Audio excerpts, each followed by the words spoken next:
South के तमाम नौजवान साथियों, बुजुर्गों और जहां जहां तक मेरी आवाज पहुंच रही है, मेरी माओं बहनों, मुझे लग रहा है शायद ये वही जगह है जहां 2017 में मैं कॉरपोरेशन के इलेक्शन में आया था। ये वही जगह है ना? मैं अभी आ रहा था तो मुझे याद आया कि शायद ये वही जगह है।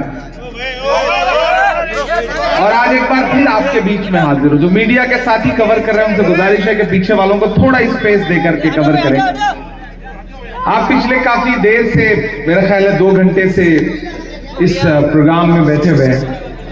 मैं रावेर में था, उसके बाद फिर धर्माबाद में था, फिर यहां हाजिर हुआ हूं। फिर अगली सभा कुबा मस्जिद पे करूंगा, फिर चला जाऊंगा कल पूना और सांगली की तरफ। आपसे जब भी गुफ्तगू करने का मौका मिलता है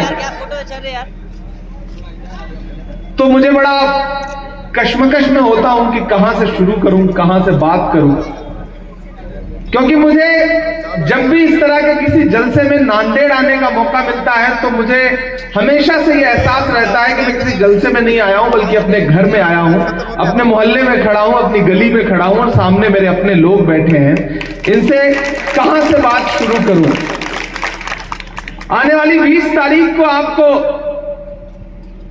न सिर्फ नांदेड़ के मुस्तकबिल का फैसला करना है, बल्कि महाराष्ट्र के मुस्तकबिल का भी फैसला करना है। यह इलेक्शन बहुत जरूरी इलेक्शन है। अभी 5 महीने पहले ही आपने लोकसभा के चुनाव देखे हैं, और सिर्फ देखे ही नहीं बल्कि भाजपा की पूरी साजिश के बाद भी आपने नांदेड़ में जो तारीख लिखने का काम किया है कि अभी तक भाजपा उस सदमे से उबर नहीं पाई है। आपने वसंतराव चौहान साहब को जिता करके, बड़े वोटों के अंतर से जिता के पार्लियामेंट भेजा, लेकिन अफसोस बिछड़ा हुई सदा से कि रुत ही बदल गई, एक शख्स सारे शहर को वीरान कर गया।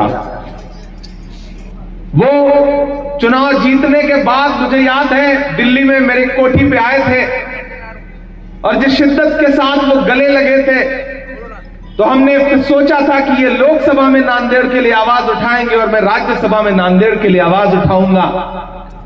लेकिन अफसोस वो हमारे बीच नहीं रहे। खुदा ने उन्हें ऊपर बुला लिया। ऐसे में बाई इलेक्शन भी हो रहा है और आमदार का इलेक्शन भी हो रहा है। आपके अपने चहेते आमदार हम्बड़े साहब, मुझे पता है कोरोना के दौरान मैंने कई बार इनसे बात की थी। मेरे इलाके के कुछ लोग जब इस तरफ फंसे हुए थे तो मैं जब भी इनको फोन करता था, वो चाहे रात के 12 बजे हो, रात के 2 बजे हो, मुझे एक चीज जो सबसे अच्छी लगी कि एक आमदार ऐसा है जो फोन उठाने के लिए पीए नहीं रखता, खुद फोन उठाता है। यकीनी तौर पर हम बड़े साहब जिस तरह से खिदमत करते हैं आवाम की, वो काबिल तारीफ है। मैं इस बात के लिए इन्हें मुबारकबाद देता हूं। अभी अंबड़े साहब ने कहा इमरान साहब जब आते हैं हम जीतते हैं, लोकसभा में आए, कॉरपोरेशन में आए, देगलूर में आए। अंबड़े साहब, इस बार मैं सिर्फ आमदार जिताने के लिए नहीं आया हूं, इस बार मैं महाराष्ट्र में महाविकास आघाड़ी की सरकार बनाने के लिए घूम रहा हूं। इस बार मकसद जरा सा बड़ा है, इस बार इरादे थोड़े बड़े हैं, क्योंकि जो ये इलेक्शन है 20 तारीख को, वो सिर्फ एक आमदार और एक खासदार चुनने का इलेक्शन नहीं है। 2 ताकतें हैं, एक तरफ महायुति खड़ी है और एक तरफ महाविकास आघाड़ी खड़ी है। उनके नारे क्या हैं? बटोगे तो कटोगे। उनके नारे क्या हैं? मंगलसूत्र छीन ले जाएंगे, भैंस खोल लेंगे, उल्टा लटका देंगे, जला देंगे, बुलडोजर से ढहा देंगे। और हमारे नारे क्या हैं? आइए नफरत के बाजार में मोहब्बत की दुकान खोलते हैं। उनकी गारंटी क्या है? उनकी गारंटी है कि अगर महायुति की सरकार बनेगी तो अंबानी और अडानी का कर्जा माफ होगा। लेकिन महाविकास आघाड़ी की गारंटी क्या है कि हमारी सरकार बनी तो किसानों का कर्जा माफ होगा। ये लड़ाई बहुत बड़ी है। और इस लड़ाई में मैं आपसे मुखातिब होने के लिए इसलिए आया हूं। मुझे अभी कुबा मस्जिद पे भी मैं चाहता तो सिर्फ एक सभा करके आपसे खिताब करके नांदेड़ से बातचीत करके चला जाता, लेकिन मैंने कहा नहीं, मुझे उस जगह भी ले चलिए जहां मैं 2017 में आया था। मैं लोगों से बातचीत करना चाहता हूं। मेरे भाई, सियासत सिर्फ जज्बात का नाम नहीं है, सियासत सिर्फ दिल से किए गए फैसले का नाम नहीं है, सियासत समझदारी का नाम है, सियासत दिमाग से सोच समझ के किए जाने वाले फैसले का नाम है। मैं बड़ी ईमानदारी से कह रहा हूं, मुझे बताओ, क्या सिर्फ किसी एक समाज के ओर से कोई आमदार या खासदार बन सकता है? बहुत दिल पे हाथ रख के ये बात बताना। मैं 2017 में यहां आया था तो लोगों ने मुझसे कहा था कि इमरान साहब, हम कई दशक से कांग्रेस को वोट देते हैं, लेकिन हमारी नुमाइंदगी की बात आती है तो हमें टिकट नहीं मिलता। मुझे यह कहा गया था और मेरा खुदा गवाह है कि तब मैं सियासत में नहीं था। जब मैं 2019 में सियासत में आया, उसके बाद से मैंने अहद किया था कि आने वाले वक्त में जब भी असेंबली का इलेक्शन होगा, मैं जो सबसे बड़ी लड़ाई लड़ूंगा वो नांदेड़ में एक आपकी नुमाइंदगी दिलाने की लड़ाई लड़ूंगा। जहां चाह वहां राह। खुदा ने मुझे सियासत का हिस्सा बनाया और जब मेरे नेता राहुल गांधी जी ने मुझे देश की पार्लियामेंट में पहुंचाने का फैसला किया तो वो कोई और सूबा भी चुन सकते थे, कहीं और से भी राज्यसभा भेज सकते थे। लेकिन जिस दिन मुझे बुला के कहा गया कि Imran, congratulation, you are going parliament, तो मैंने कहा, मैं खुश हुआ। मैंने कहा कहां से? बोले महाराष्ट्र से। तो मैंने कहा कुछ तो रूह का रिश्ता है महाराष्ट्र से, कुछ तो अपनापन है, कुछ तो शायद ऊपर वाले को काम लेना है जो छूटा हुआ है, जो महाराष्ट्र के लोगों का हक है। और मेंबर ऑफ पार्लियामेंट बनने के बाद एक दिन भी ऐसा नहीं गुजरा होगा जब मैंने आपके हक के लिए देश की पार्लियामेंट में खड़े होकर आवाज न उठाई। मैं झुका नहीं, मैं डरा नहीं, कहीं छुप छुपा के खड़ा नहीं। जो डटे हुए हैं महाज पर, मुझे उन सफों में तलाश कर। एक ऐसे समय में जब बोलने पर पाबंदी, सोचने पर पाबंदी, एक ऐसे समय में जब हुकूमत ने सांसों पर पहरा लगा रखा हो, ऐसे वक्त में आप उठा के देख लीजिएगा पार्लियामेंट से लेकर के सड़क तक, आपका बेटा, आपका भाई इमरान प्रतापगढ़ी न तो हुकूमत के आगे झुका है, न कभी डरा है। आज सत्तार साहब आपके पड़ोस की कॉन्स्टिट्यूंसी से चुनाव लड़ रहे और हालात जैसे हैं वो आमदार बनेंगे, इसमें कोई दो राय नहीं। ऐसे में कांग्रेस पार्टी ने जब नुमाइंदगी दी है तो मैं ये चाहता हूं कि नांदेड़ की जितनी भी सीटें हैं वो सारी की सारी सीटें कांग्रेस पार्टी जीते और हमारा खासदार भी फिर से जीत करके यहां देश की पार्लियामेंट में पहुंचे। हम्बर्डे साहब को आमदार बनाइए, रविंद्र चौहान साहब को खासदार बनाइए। एक आमदार, एक खासदार, साथ में एक राज्यसभा का खासदार फ्री। इससे अच्छा ऑफर तो कुछ हो नहीं सकता। अगर भाजपा वालों को लगता है कि उनके पास राज्यसभा के खासदार हैं तो आपके पास भी राज्यसभा का खासदार है। तो मैं आपसे गुजारिश करता हूं कि इस लड़ाई में हम्बर्डे साहब का साथ दीजिए। रविंद्र भाई हैं।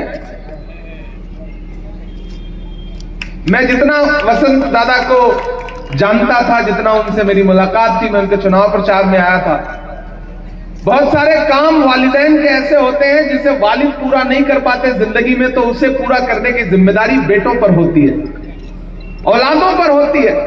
और मुझे पूरा यकीन है कि रविंद्र चौहान साहब बसंतराव चौहान जी के जो सपने थे नांदेड़ को लेकर के उसे पूरा करेंगे, ये मुझे पूरा यकीन है। हम्बर्डे साहब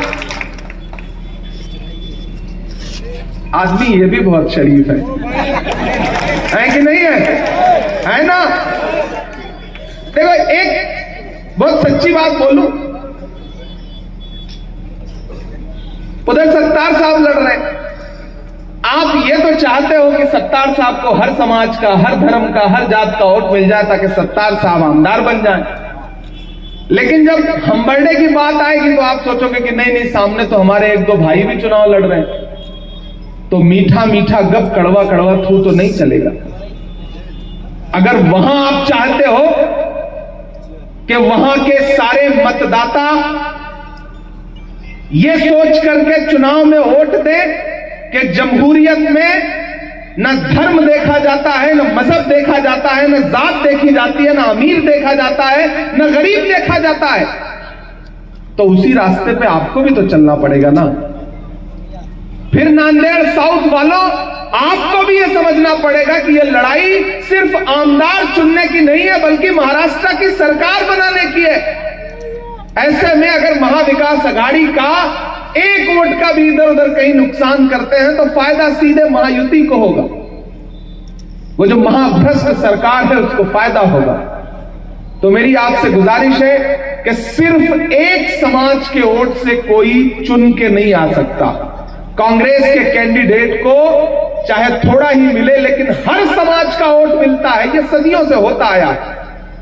हर वफा जिंदे जावेद नहीं होती है, दिल का हर जख्म कहीं दिल का कमल बनता है। जब शहंशाह भी हो, इश्क भी हो, दौलत भी, तब कहीं जाके कोई ताजमहल बनता है। तो तकरीरें सुनिए, नारे लगाइए, सब ठीक है, लेकिन 20 तारीख को जो अपने घरों से बाहर निकलिए और ईवीएम का बटन दबाने लगी है, तो एक बार इसका इस्तेमाल करिए और सोचिए कि आपका दिया गया वोट भाजपा को फायदा तो नहीं पहुंचा रहा है। आपका दिया गया वोट महायुति को फायदा तो नहीं पहुंचा रहा है। आपका दिया गया एक एक वोट महाविकास आघाड़ी को मिलना चाहिए। पूरे महाराष्ट्र में आमदार का चुनाव हो रहा है। नांदेड़ ऐसा शहर है जहां एक तरफ आमदार और एक तरफ खासदार दो चुने जाने हैं, और उनके लिए अपील करने के लिए आपका अपना खासदार, आपका बेटा आपके बीच में खड़ा होकर गुजारिश कर रहा है। मुझसे राहुल गांधी जी ने कहा कि इमरान, नांदेड़ जाओ, लोगों से अपील करो, क्योंकि भाजपा ने पूरी साजिश कर रखी है, पूरा फोकस कर रखा है। प्राइम मिनिस्टर जा रहे हैं, होम मिनिस्टर जा रहे हैं। मैंने कहा राहुल जी आप परेशान मत होइए, नांदेड़ वाले जानते हैं कि गमों की आंच में भी मुस्कुरा कर चलना पड़ता है। ये दुनिया है, यहाँ चेहरा सजा कर चलना पड़ता है। तुम्हारा कद मेरे कद से बहुत ऊंचा सही, लेकिन चढ़ाई पर कमर सबको झुका कर चलना पड़ता है। ये चाहे जितने prime minister, home minister, minister, chief minister आए, ये नांदेड़ है। ये कल भी कांग्रेस के साथ था, ये आज भी कांग्रेस के साथ है, और आने वाले दिनों में भी कांग्रेस के साथ रहेगा। और हम आपको यकीन दिलाते हैं, आपको भरोसा दिलाते हैं कि ये देश की नहीं बल्कि स्टेट की असेंबली में खड़े होकर के आपके लिए लड़ेंगे। ये देश की लोकसभा में आपके लिए खड़े होकर लड़ेंगे, और मैं देश की राज्यसभा में आपके लिए खड़ा होकर लड़ूंगा। जब भी हम्बर्डे जी की निधि कम पड़ जाएगी ना, तब मैं इनका हाथ पकड़ के इनके जो लेटर पैड होता है ना निधि वाला, उस पे साइन करवाऊंगा और इनसे कहूंगा कि हम्बर्डे साहब को दो, नांदेड़ साउथ के लोगों के लिए डेवलपमेंट का काम होना है। और अब तो आपकी दुआ ने मेरी कलम में भी वो ताकत दे दी है। मेरा कलम भी इस ताकत में है कि मैं आपको निधि दे सकता हूं, आपके लिए बजट दे सकता हूं। आज कोई बड़ा ऐलान नहीं करूंगा, लेकिन इतना आपको यकीन दिलाता हूं कि 23 तारीख को रिजल्ट आने दीजिए। रिजल्ट आ जाए, प्रदेश में महाविकास आघाड़ी की सरकार बन जाए महाराष्ट्र में, मैं अपनी निधि का एक लेटर पैड इनको भी दे दूंगा कि साहब नांदेड़ साउथ के लोगों के लिए जो भी खर्च करना है खर्च करिए। इमरान प्रताप गढ़ी आपके साथ है, रविंद्र चौहान आपके साथ हैं। और मुझे तो एक बात कहते हुए, थोड़ा सा आगे बढ़ते हुए कह रहा हूं कि इनको आप एमएलए बना के भेज दीजिए, सरकार बनने जा रही है, क्या पता मैं लड़ झगड़ के इनको मिनिस्टर बनवा करके वापस भेज दूं, ऐसा भी हो सकता है। तो एक मजबूत आदमी जो आपकी खिदमत कर रहा है, खूब सोचिएगा, समझिएगा, आज रात में तन्हाई में बैठिएगा, खुद से मशवरा करिएगा, खुद से, उसके बाद सोचिएगा कि इमरान ने जो कही है बात, वो बात तो सही कही है कि ठीक है कोई 10,000 काट लेगा, कोई 5,000 काट लेगा, कोई 8,000 काट लेगा, इससे फायदा किसको होगा? महायुति को फायदा होगा। तो एक एक इस मुश्किल दौर में जब लड़ाई जमहूरियत को बचाने की, आईन को बचाने की है, तो फिर तो एक्सपेरिमेंट करने का टाइम नहीं है। हमें पता है बहुत बुलंद फजा में तेरी पतंग सही, मुझे पता है मगर डोर किसके हाथ में है। तो वो आप सबको भी पता है, इतने दिन में तो देख ही लिया आप सबने भी। तो फिर मांझे में उंगली फंसाने का क्या मतलब है? कोई मतलब नहीं। सच बता रहा हूं, सच बता रहा हूं, दिल से कह रहा हूं, खुदा को हाजिर नाजिर जान के कह रहा हूं। मुझे पता है मगर डोर किसके हाथ में, मैं जानता हूं। लेकिन सच्चाई यह है कि बहुत सारी बातें खामोशी से कह करके दरगुजर कर दिया जाता है कि ठीक है, दुकान चलाने वाले अपनी दुकान थोड़ा बहुत चलाते रहे, क्योंकि उनका मकसद हारना जीतना है ही नहीं। एक सौदा है, उस सौदे में थोड़ा बहुत फायदा हो जा रहा है, लोग अपना फायदा उठा ले रहे हैं, बस उतने के लिए ही वो कर भी रहे हैं, उससे ज्यादा कर भी नहीं रहे हैं। अगर आपको ये लगता है कि लंबी लंबी बातें, लंबी लंबी तकरीरों में बस जान दे देंगे, तो ऐसा कुछ है नहीं।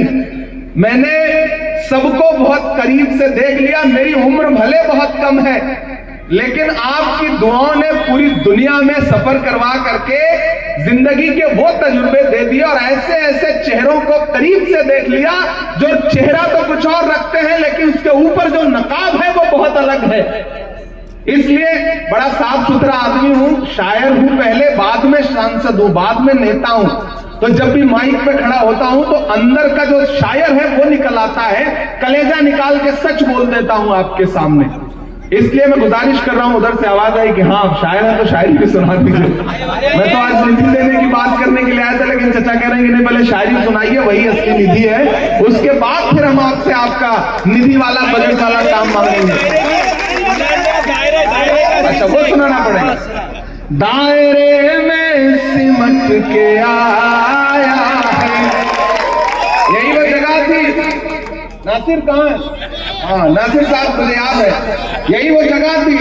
नासिर साहब के हाथों में शायद प्लास्टर था ना, हाँ गले में प्लास्टर था। मैं आया था उस समय और मैंने कहा था कि जुल्म के खिलाफ एक आवाज उठाने की जरूरत होती है, वो मैं उठा रहा हूं, और फिर मुझे पता है कि नांदेड़ मेरे साथ खड़ा होगा। वो शुक्रिया आपका कि आपने उस दौरान जो भी मैंने आपके सामने गुजारिश की थी, आपने मेरी हर अपील मानी, और मैंने भी आपको मायूस नहीं किया है। ये मैं इंशाल्लाह जल्दी ही आपको यकीन दिलाऊंगा कि दायरे में सिमट के आया है, हर रवायत से हट के आया है। आंधियों को जरा खबर कर दो, तैयार है ना?